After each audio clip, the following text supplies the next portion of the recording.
Depuis Bereshit, évidemment, si on commence, on doit commencer depuis Bereshit, c'est évident. On n'avait pas le choix. Il fallait qu'on recommence à Parashat Bereshit. Tov, comme vous le savez, donc, ce Shabbat, nous allons, si Dieu veut, recommencer la lecture de la Torah depuis son début, depuis la première Parasha, et ça donne beaucoup d'émotions, ça. De savoir qu'on reprend les choses depuis le début pour finalement comprendre la fin. Parce que pour comprendre la fin, il faut prendre les choses depuis leur début.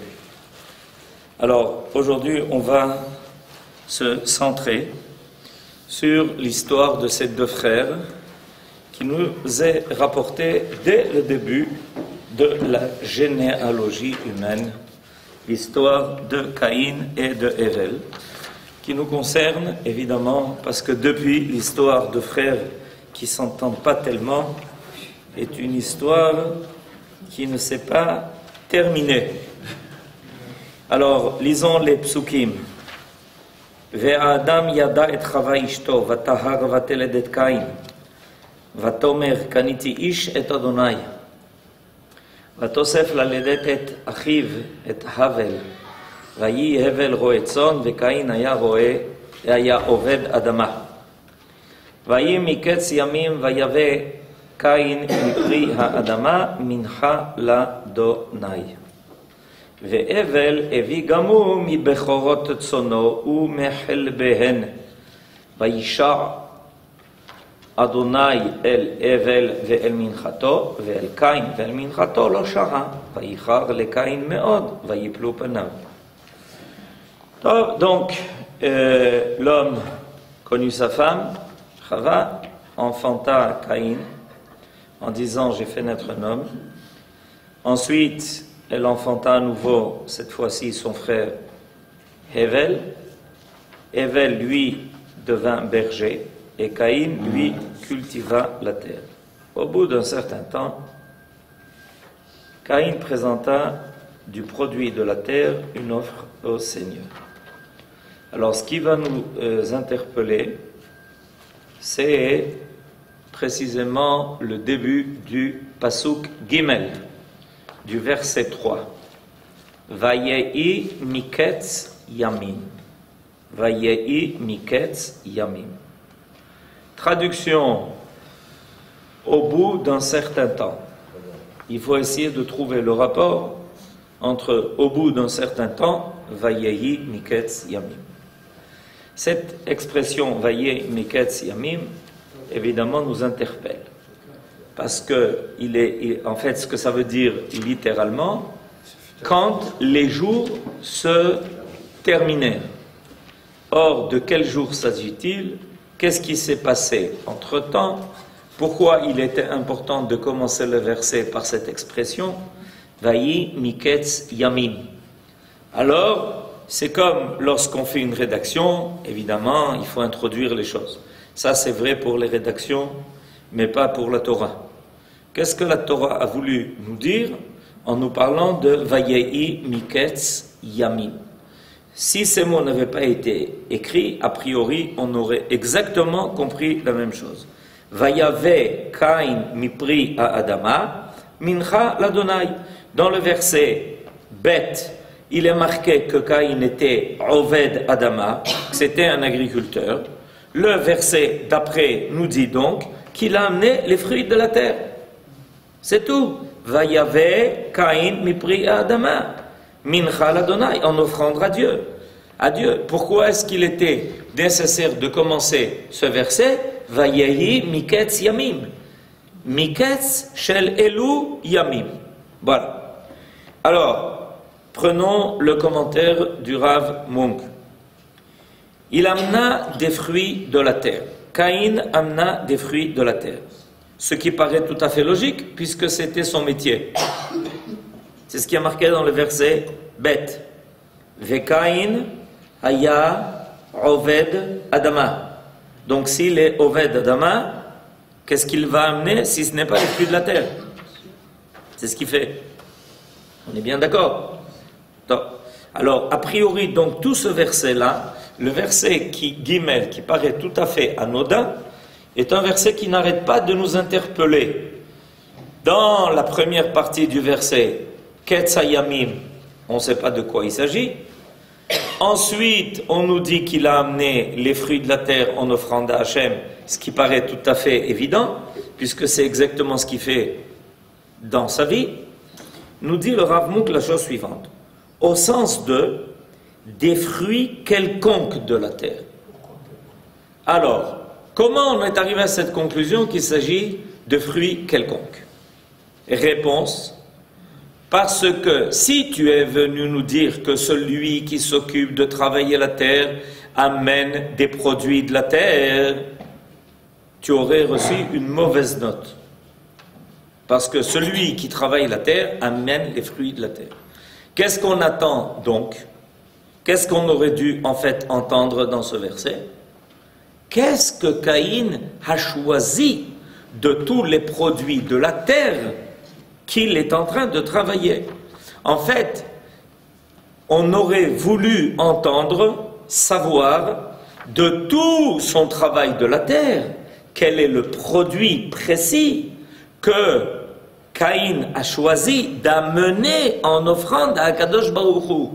Si vous voulez, je vais vous donner un exemple pour que l'on comprenne ça. Par exemple, nous avons une mitzvah d'amener les produits de la terre au Beth Amikdash. Comment ça s'appelle cette mitzvah? Les bikurim, les prémices. Ah, mais là, on nous a précisé beaucoup de choses à propos de ces bikurim. Qu'est-ce qu'on nous a précisé? Première, rien fait, Yosef, kol hakavod. D'abord, on nous a précisé que ça devait être les prémices. Les premiers fruits ne te sont pas destinés, mais sont destinés au Créateur, puisqu'il est à l'origine de ces fruits. Ah, premièrement, ça doit être des bikurim, c'est-à-dire les premiers fruits. La deuxième chose, qu'est-ce qu'on nous a précisé? Lesquels? Premièrement, ça doit être de cette espèce. Les bikurim ne peuvent provenir que de cette espèce par laquelle Eretz Israël a été loué. Eretz Chita, ou Seora, Vegefen, Vedena, Verimon, Eretz Zet Shemen ou Dvash. Donc, on voit bien que la Torah nous a pas dit, amène ce que tu veux. Tu peux amener une demi-banane si tu as envie. Non, on n'amène pas une demi-banane. Vous comprenez? Or, à propos de Caïn, précisément parce que dans le verset bête, il est marqué qu'il travaillait la terre, on aurait dû entendre dans le verset Gimel quels ont été les produits de la terre que Caïn a amenés. Et si vous voulez d'ailleurs voir la grande différence, pour faire la comparaison, on va maintenant voir ce qui se passe avec son frère. Pasuk Dalet 4. Veve Levi Gamu mi Bechorot Tsono. Ah, on est arrivé au Bikurim. Lui, Evel a pris soin d'amener les premiers nés. De quoi? De son troupeau. Lui, son travail, il était roé. Il était quoi? Il était berger. Un berger, il peut amener un fromage. Oui, les bergers peuvent amener du fromage. Un demi-litre de lait, pourquoi pas? Un demi-litre de lait. Un quart de fromage. Vous comprenez? Mais, précisément, qu'est-ce qu'on est venu nous préciser? On est venu nous préciser que lui, Evel, il connaissait ce secret. Il avait déjà en lui la conscience que quand on amène à Akadosh Baruch Hu une mincha, une offrande, il faut amener l'idéal, il faut amener ce qui est de meilleur.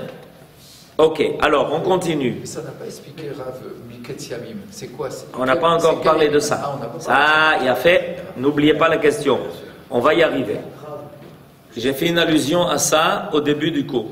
Juste quelque chose qui m'interpelle. On est au début de la création. Oui. Je comprends que Abel, on parle des Bechorot, Oui.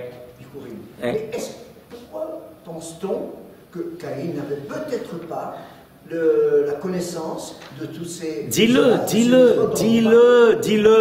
La Torah n'omet pas de préciser un détail parce qu'elle a oublié de le préciser. Et la preuve qu'elle n'a pas oublié de le préciser, qu'elle a précisé à propos de Hevel. Alors dit Bikurim pour Caïn, dit Bechorot Sono pour Evel. C'est bidiouk cette comparaison qui nous amène à comprendre que Caïn, il a omis cela. C'est pas la Torah qui a omis de le préciser. C'est Caïn qui a omis de le faire. Il ne le savait pas. Tout à l'heure vous avez dit le contraire. Tout à l'heure vous avez dit comment, mais on peut supposer que Caïn lui aussi savait tout ça. Maintenant vous dites non, il ne savait pas en fait. Non, j'ai dit Caïn, peut-être, on peut supposer qu'il ne savait pas. Que quoi? Il ne savait pas quoi? Il ne savait pas quoi? Et pourquoi son frère plus jeune que lui le sait? Ah, c'est une bonne question, d'accord? Comment se fait-il que ton frère plus jeune que toi le sait et que toi, Caïn, qui est l'aîné, donc il y a une responsabilité? Maintenant, je vais quand même répondre de façon plus globale à votre question. La notion de la présence de Dieu dans le monde, c'est une notion qui était évidente à l'époque de Caïn ou de Hevel, ou c'est une notion qu'il fallait découvrir? Qu'est-ce que vous en pensez? Alors David dit qu'il fallait la découvrir. Qu'est-ce que vous le dites? Je pense qu'elle est évidente. Elle n'était pas évidente, elle est plus que évidente. Elle est omniprésente.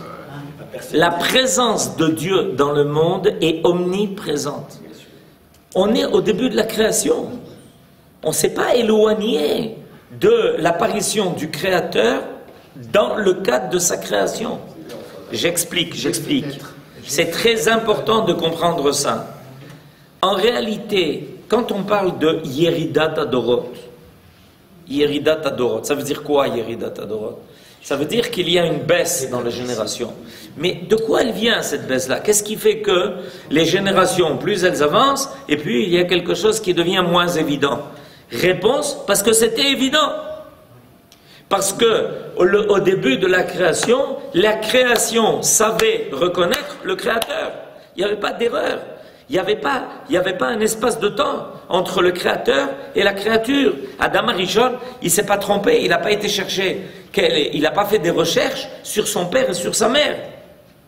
Un enfant abandonné, ce n'est pas un enfant abandonné.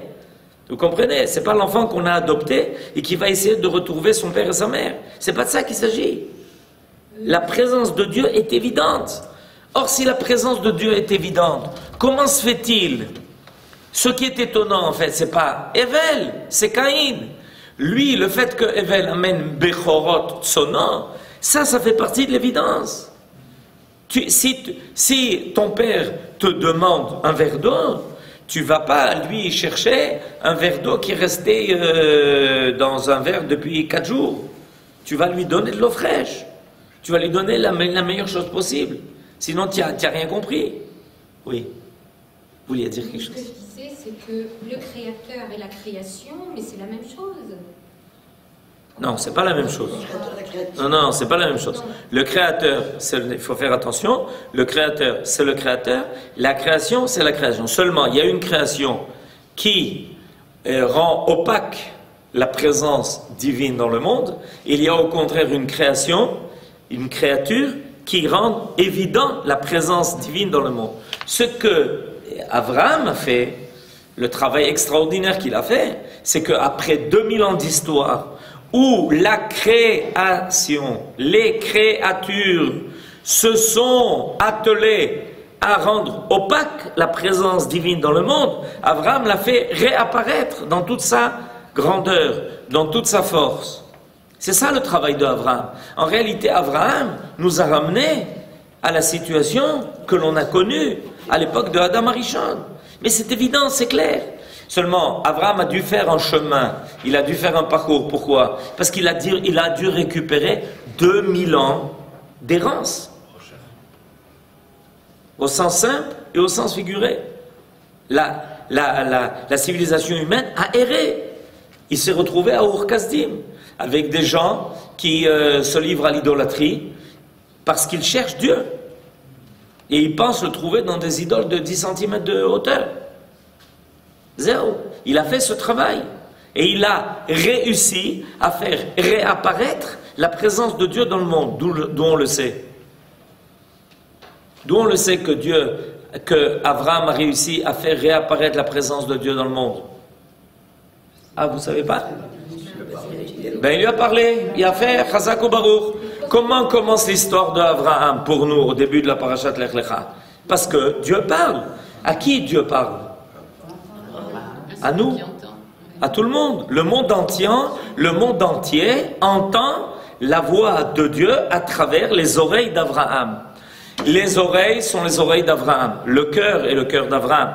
Mais en réalité, à partir du moment où Dieu accepte à nouveau de parler à l'homme, c'est grâce à Abraham. Et à travers Abraham, l'humanité entière, à nouveau, entend la voix de Dieu. Nimrod lui dit, prosterne-toi devant les idoles. Non. Pourquoi? Parce que je parle avec Dieu. En fait, tu ne comprends pas, c'est ridicule. Comment Nimrod lui dit, comment tu parles avec Dieu? Mais bien sûr, Dieu me parle, je parle avec lui.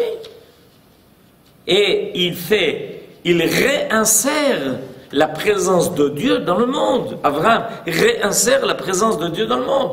Dieu a avec qui dialoguer. Je ne sais pas si vous vous rendez compte de ce que ça veut dire. Dieu a un interlocuteur. Il a avec qui dialoguer. Il peut parler avec quelqu'un. Il y a quelqu'un qui est prêt à l'entendre et même à lui parler. Et on va voir des choses extraordinaires, phénoménales. À partir du moment où Akadosh Baruch Hu trouve son interlocuteur dans le monde, Akadosh Baruch Hu est prêt non seulement à lui parler, mais il est aussi prêt à l'entendre. Il est prêt aussi à l'entendre. Vous voulez la preuve? Quand Akadosh Baruch Hu décide de supprimer Sodome et Gomorrhe, qu'est-ce qu'il fait? Il supprime Sodome et Gomorrhe. C'est intenable, c'est insupportable, cette société dépravée. Et qu'est-ce que la Torah nous dit? Non, c'est pas gentil. Pourquoi? Parce que j'ai un ami. Avant de faire ce que je fais, il faut que j'en parle à mon ami. C'est qui ton ami? Ben Abraham. Alors Akadosh Baruch Hu, entre guillemets, se déplace, va chez Abraham et dit Shalom, tu as quelques minutes pour moi? Non, je ne sais pas si vous vous rendez compte un peu. C'est phénoménal ce qui est marqué dans la Torah. Tu as quelques minutes pour moi? Oui. Si tu veux, bon, on peut parler. Ben, écoute, j'ai l'intention de détruire Sodome et Gomorrhe. Qu'est-ce que tu en penses? Abraham aurait... Quelle aurait dû être la réaction d'Abraham? Enfin, Akadosh Baruch Hu, c'est pas... Tu me demandes à moi ce que j'en pense. Vous comprenez? Non, mais vous comprenez? Mais vous vous rendez compte un peu de ce qui se passe? Akadosh Baruch Hu va trouver Abraham, il lui dit, qu'est-ce que tu en penses? Et Abraham lui dit, ah bah, tu veux entendre ce que j'en pense? Oui, c'est pour ça que je suis venu d'ailleurs. Eh bien, je vais te dire ce que j'en pense. Mais vous rendez, mais c'est phénoménal. On est une situation, mais le résultat, avant le résultat, ce qui est important, c'est de voir la démarche. Akadosh Baruch Hu prend au sérieux la possibilité d'avoir un dialogue avec l'homme. Alvaï que l'homme prenne ça au sérieux. Mais Akadosh Baruch Hu, il prend ça au sérieux. Imaginez-vous avec quelle patience. Alors qu'est-ce que tu en penses, Abraham? Écoute, moi je te dis la vérité, ce que j'en pense. Mais oui, je veux entendre ce que tu en penses. S'il y a 50 personnes à sauver, il faut les sauver. Bon, ben écoute, on va compter. Avant de commencer à compter, peut-être qu'il y en a 45. Bon, ben s'il y en a 45, je suis d'accord, on va compter. Non, attends, avant de compter, peut-être qu'il y en a 40. Mais vous ne vous rendez pas compte un peu de ce qui se passe? Vous vous rendez compte ce que ça veut dire, une chose pareille? Et la Torah nous raconte ça comme si c'était... C'est une histoire, quoi. Ils ont eu rendez-vous, ils étaient ensemble et ils discutaient. 40, 45, 45, 40, 30, 20, 10. Akadosh Baruch Hu est à nouveau présent dans le monde. Vous comprenez? Et Caïn, lui, il est au début de cela. Alors c'est pour ça qu'il est dit que quand il a amené Mipri à Adama, on lui dit, mais quel prix à Adama? Mais qu'est-ce que tu as amené? C'est pourquoi Rashi précise, des moins bons. Une Agada dit que c'était de la graine de lin. C'est tout ce que tu as amené. Le fait surprenant que Caïn prend l'initiative du premier sacrifice, mais qu'il présente une offrande de mauvaise qualité, ne peut s'expliquer que par ses motifs. ne peut s'expliquer que par ces motifs. C'est-à-dire, il faut essayer de comprendre, en fait.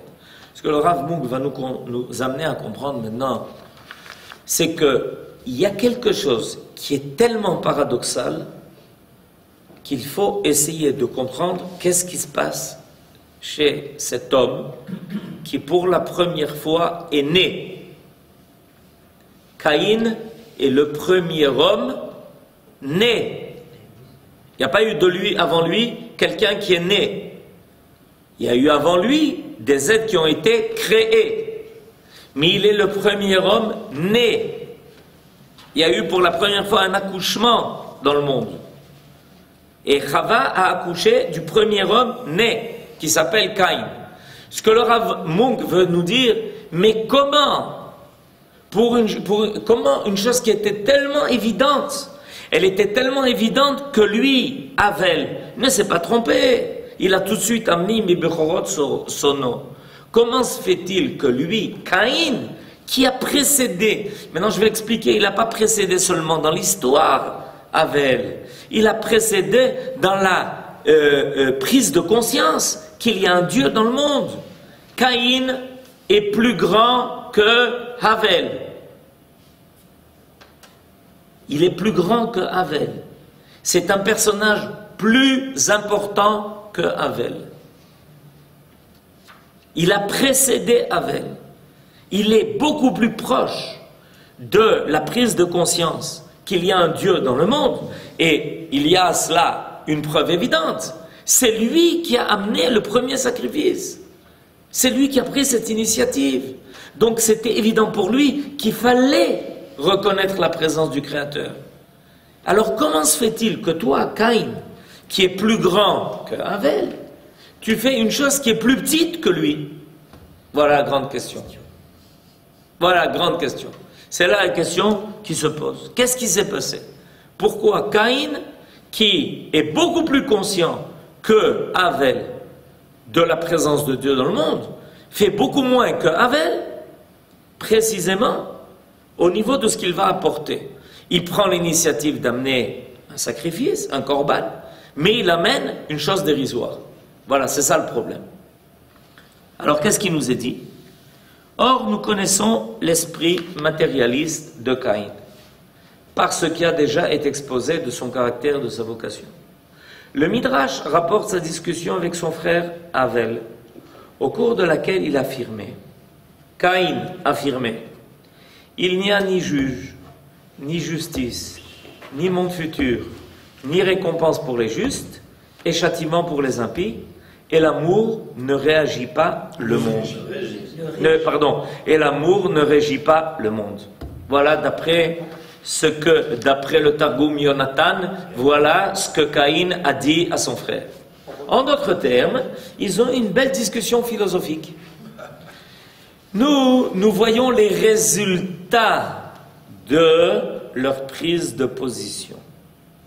Les actes, aussi bien de l'un que de l'autre, vont traduire leur état d'esprit.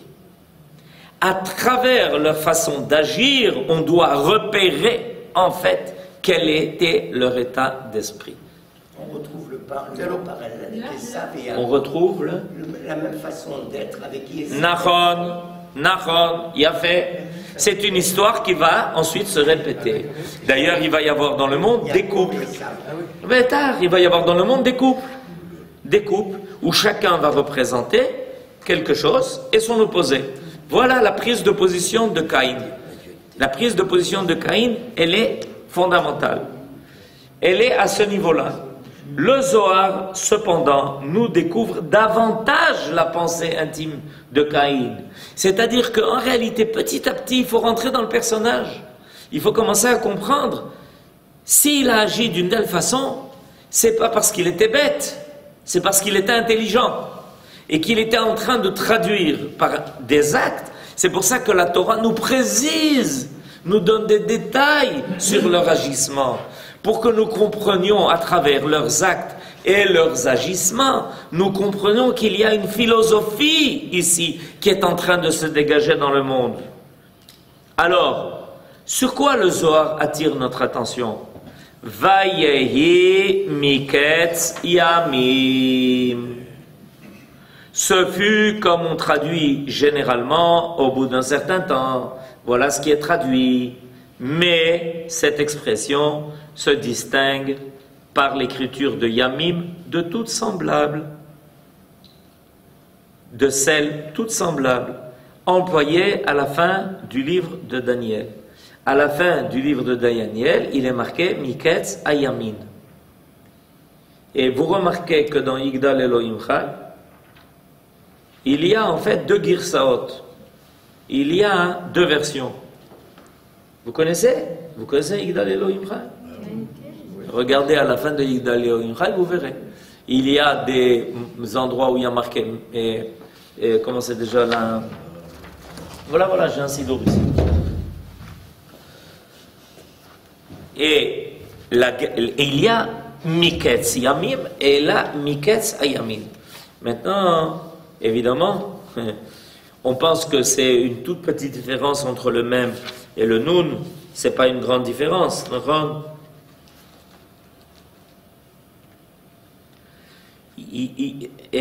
Yishlach leketz yamim meshichenu. Maintenant, prenons le Tfilat HaChodesh. Regardez dans Tfilat HaChodesh. Regardez comment c'est marqué là-bas. Vayi yishlach leketz yamim meshichenu. C'est ce qui a marqué ici.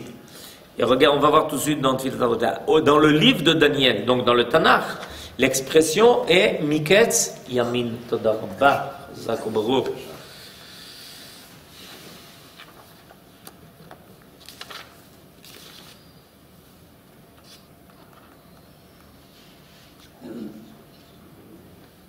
Vayi, Yishlach, Leketz. Allez, je vous laisse deviner. Non? Leketz, Yamin. Dans ce livre-là, dans Yigdal Elohim Chai, il y a marqué Yishlach, Leketz, Yamim, Meshichenu.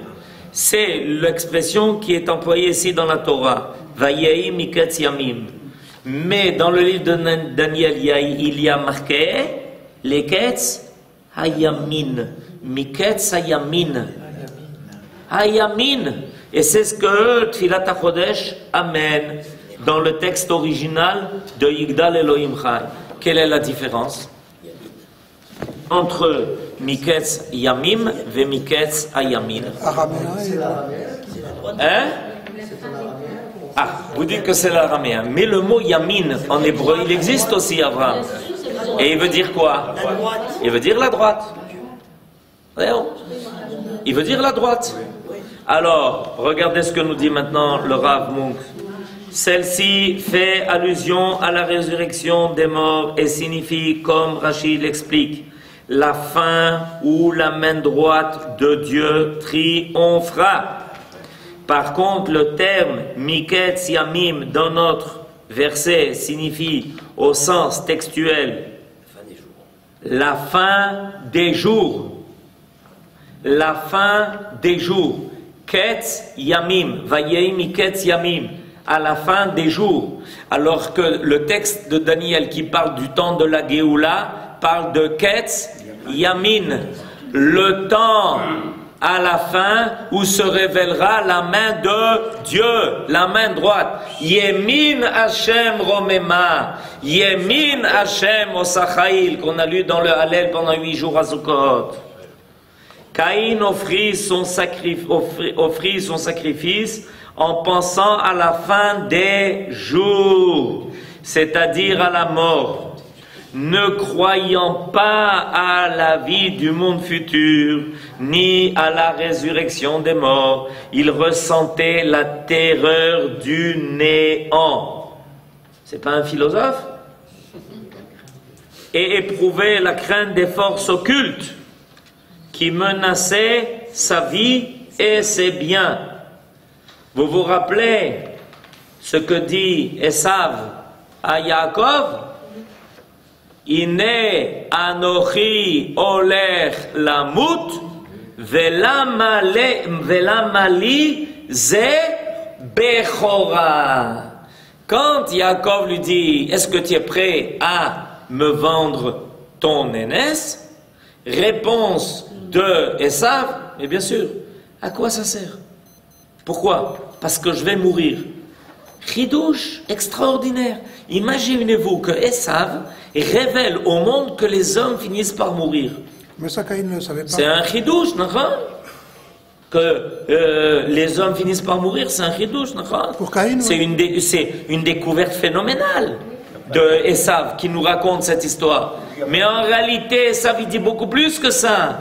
Il dit, je vais mourir et il n'y a rien après. Il n'y a rien après.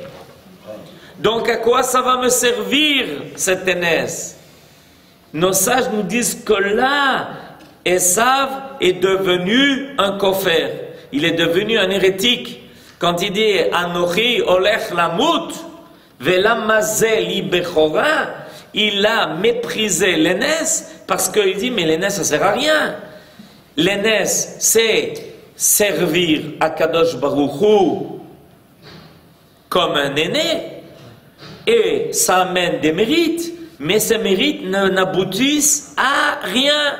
Donc à quoi ça sert? Ça ne me donne que des devoirs et au lieu de me donner des droits. Vous avez tout compris.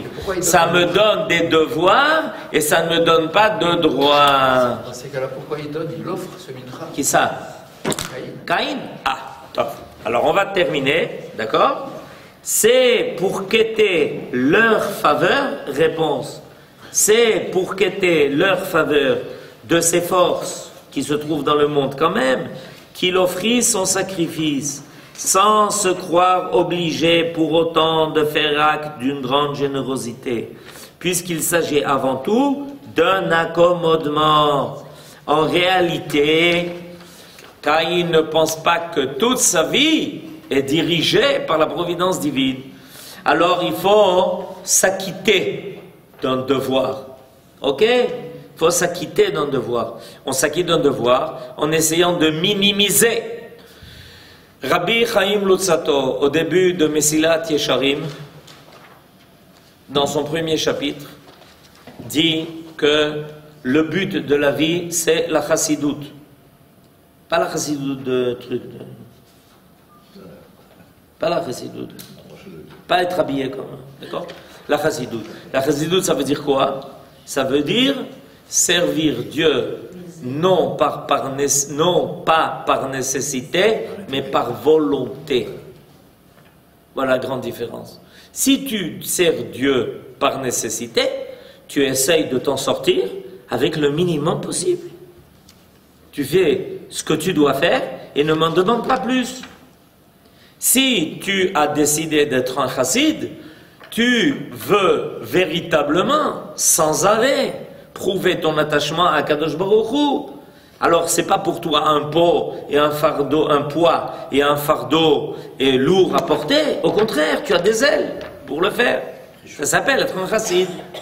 Et comment on peut concevoir qu'un homme qui a été conçu par Chava, qui elle-même dit dans le premier passouk, elle enfanta un enfant, je vais faire naître un homme conjointement avec l'Éternel. Kol hakavod. Kol hakavod. Comment qu'il puisse... Kol hakavod. Kol hakavod. Wow, vous allez poser la grande question. Cette question, évidemment, elle va revenir pendant toute l'histoire. Et comment on peut penser qu'un homme, ok, qui a été créé et à l'image de Dieu, et à l'image de Dieu, et comme vous venez de le dire, il est marqué ici en toutes lettres. En toutes lettres. Vateled Caïn, Vatomer, premier verset, Kaniti Ish et Hashem.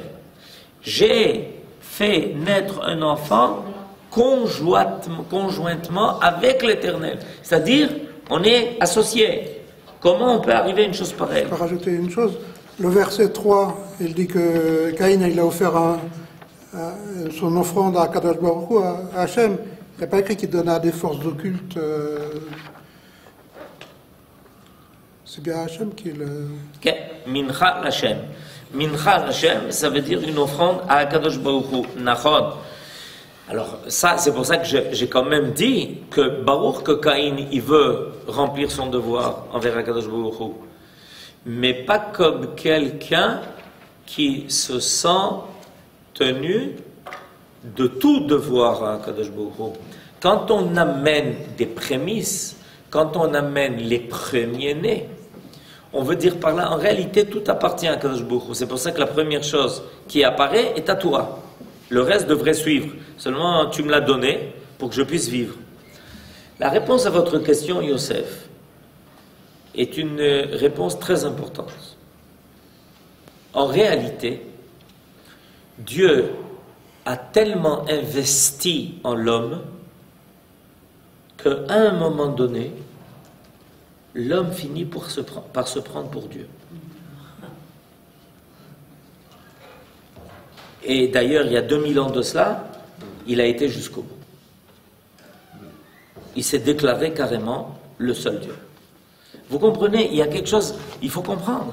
C'est-à-dire que quand on dit que Dieu a créé l'homme à son image, c'est sérieux. C'est-à-dire qu'il y a investi dans l'homme une capacité d'être énorme, une capacité de vie énorme, des forces énormes.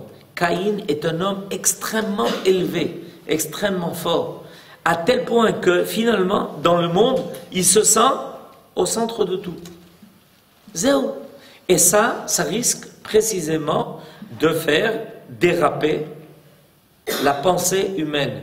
Le fait de se sentir tellement important, ça peut être le stimulateur le plus essentiel de la réussite de la vie de l'homme. Ta vie vaut quelque chose, elle est importante, ne la gaspille pas. Tu sais qu'est-ce que Dieu a remis entre tes mains? L'avenir du monde, l'avenir de l'histoire. Tu es responsable de l'avenir cosmologique de la création.